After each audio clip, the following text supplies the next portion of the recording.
و خداوند شاکریم که میتونیم شکرگزاری کنیم، لباس داریم، شلوار داریم، جوراب داریم و همین که داشته‌هاتو میشماری چه اتفاقی میفته؟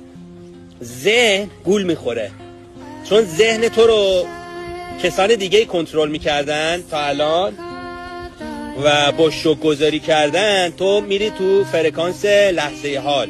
و تو به صورت ناخودآگاه از بچگی بهت آموزش داده بودن، یاد گرفته بودی که تمرکز تو بذاری روی نداشتهات و همینجوری نعمت از کفت بیرون رفته، چون هی به نداشتهات توجه کردی. مثلا ماشین داره طرف، تو نداری، پراید داری، اون 206 داره، اون چه بدونم بنز داره، اون فراری داره و تو هی ناشکری کردی به صورت ناخودآگاه و قوانین جهان هستی رو بهت نگفته بودن که فرزندم توجه تو بذار روی داشتهات و شکرگزاری کن و بشمار داشتهاتا. هر چند تا داشتهاتو که بیشتر در طول روز بشماری بیشتر و بیشترش میکن.